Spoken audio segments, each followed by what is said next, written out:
Alcibiade de Platon sur la nature de l'homme, genre maïeutique. Socrate. Fils de Clinias, tu es sans doute surpris. Tu vois que moi qui fus le premier à t'aimer, je te reste seul attaché, après que les autres t'ont délaissé. Et tu te rappelles combien ils t'importunaient de leurs entretiens, tandis que moi, pendant tant d'années, je ne t'ai pas même adressé une parole. Ce qui me retenait n'était pas une raison humaine, c'était un empêchement divin. Tu apprendras plus tard quelle en est la force. Aujourd'hui qu'il a cessé, je viens à toi, et j'ai bon espoir qu'à l'avenir, il ne me retiendra plus davantage. Pendant ce temps, j'ai examiné comment tu te comportais à l'égard de tes admirateurs, et voici ce que j'ai remarqué. Si nombreux et si fiers qu'ils fussent, il n'en est pas un que ta hauteur et ton dédain n'aient rebuté. La raison de cette hauteur, je veux te la dire, tu prétends n'avoir besoin de personne absolument, ce que tu as en propre te suffit largement, tant pour le corps que pour l'âme. D'abord, tu te dis que tu es très beau et très grand, et en cela tout le monde conviendra que tu ne te trompes pas. Ensuite, que tu appartiens à une des familles les plus entreprenantes de la ville, qui est elle-même la plus grande des cités grecques. Du côté de ton père, tu disposes de beaucoup d'amis et de parents puissants, qui à l'occasion seraient prêts à te servir. Du côté de ta mère, combien d'autres qui ne sont ni moins nombreux ni moins influents. On lit en note. Clinias, père d'Alcibiade, appartenait à la famille des Eupatrides, qui se disait issu d'Oreste et par conséquent d'Agamemnon. Il possédait de grands domaines et jouissait d'une influence proportionnée. Il périt à la bataille de Chéronée en 446. Alcibiade, alors âgé d'environ 4 ans, fut confié, ainsi que son frère Clinias, à la tutelle de Périclès, son proche parent. Le degré de cette parenté ne peut être déterminé exactement. Platon, sans s'attacher scrupuleusement à la chronologie, représente ici la puissance de Périclès dans les années qui précédèrent la guerre du Péloponnèse. Dinomaché, mère d'Alcibiade, était de la famille des Alcméonides, fille de Mégaclès et petite-fille de Clystène, qui renversa les Pisistratides. Fin de note. Enfin, autre avantage plus considérable, tu as pour toi la puissance de Périclès, fils de Xantippe, que ton père vous a laissé pour tuteur à toi et à ton frère. Périclès, qui peut faire ce qu'il veut, non seulement dans cette ville, mais dans toute la Grèce et chez plusieurs grands peuples barbares.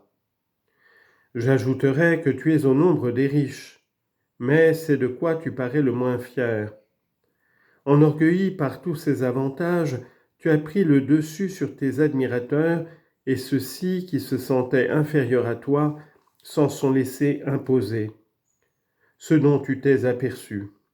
Voilà pourquoi tu te demandes, je le sais, quelle idée j'ai de ne pas renoncer à mon amour, et dans quel espoir je persiste ainsi, quand les autres ont lâché pied. Alcibiade. Mais ce que tu ne sais peut-être pas, Socrate, c'est que tu m'as prévenu de peu. J'avais justement la pensée de t'aborder le premier, sans savoir de toi ce que tu veux. Qu'espères-tu enfin, en m'importunant ainsi, en t'obstinant à me suivre partout ? Vraiment, je me demande ce qui t'a pris, et j'aurai plaisir à l'apprendre. Eh bien, puisque tu désires tant savoir ce que j'ai en tête, tu m'écouteras sans doute de bonne grâce. Je compte sur ton attention et ta patience, et je m'explique. Assurément, parle donc. Méfie-toi cependant. Il ne serait pas étonnant qu'ayant eu tant de peine à commencer, j'en ai autant à finir. Va toujours, mon cher Socrate, je t'écoute. Bon, nous alors causons. Il n'est pas commode de se présenter en amoureux à un homme qui n'accepte aucun amour. N'importe, il faut que je dise hardiment ce que j'ai en tête. Vois-tu, Alcibiade, si tu m'avais paru satisfait des avantages que je viens d'énumérer, et décidé à t'en contenter toute ta vie, il y a longtemps que j'aurais cessé de t'aimer, j'en suis sûr. Mais je prétends te démontrer à toi-même que tu as d'autres vues, et tu reconnaîtras par là avec quelle attention je n'ai cessé de t'observer. Voici mon idée. Si quelque dieu te disait « Que préfères-tu, Alcibiade ? Continue à vivre avec ce que tu as maintenant, ou mourir sur l'heure, ne pouvant rien acquérir de plus ?» Oh, je crois bien que tu préférerais mourir. Quel est donc l'espoir qui te fait vivre ? Je vais te le dire. Tu penses que si un de ces jours tu prends la parole devant le peuple, et tu comptes bien le faire très prochainement, tu convaincras les Athéniens du premier coup que tu mérites bien plus de considération que Périclès ou tout autre avant lui. Et tu te dis que dès lors tu seras tout-puissant dans cette ville. Et si tu es puissant chez nous, tu le seras aussi chez les autres Grecs. Que dis-je ? Non seulement chez les Grecs, mais encore chez les barbares qui habitent le même continent que chez nous.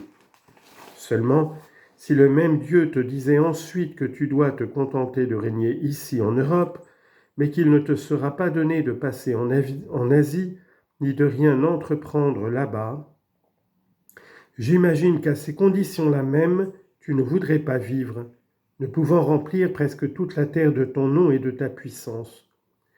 Oui, je crois qu'à l'exception de Cyrus et de Xerxès, aucun homme ne te paraît avoir été vraiment digne de considération. Telles sont tes espérances, je ne le soupçonne pas, j'en suis sûr. Mais peut-être me demanderas-tu, sachant bien que je dis vrai, quel rapport, Socrate, entre tout ceci et ce que tu voulais me dire de ton obstination à ne pas me quitter ? Je te répondrai donc, cher fils de Clinias et de Dynamoché, c'est qu'il est impossible que tu réalises sans moi tous ces projets, tant est grande la puissance dont je crois disposer pour tes intérêts et sur ta personne.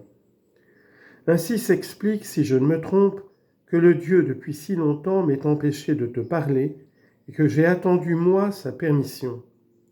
Car si toi tu mets tes espérances dans le peuple, pensant lui démontrer que tu es précieux pour lui, et par là acquérir sur le champ pleine puissance sur lui, j'espère de mon côté que je serai très puissant auprès de toi quand je t'aurai démontré combien je te suis précieux, à tel point que ni ton tuteur ni tes parents, ni aucun autre n'est en état de te faire acquérir la puissance que tu désires. Personne, excepté moi, avec l'aide du Dieu, bien entendu. Tant que tu étais trop jeune et que ces espérances ne t'emplissaient pas encore le cœur, le Dieu ne m'autorisait pas à te parler. Il ne voulait pas que je le fisse inutilement.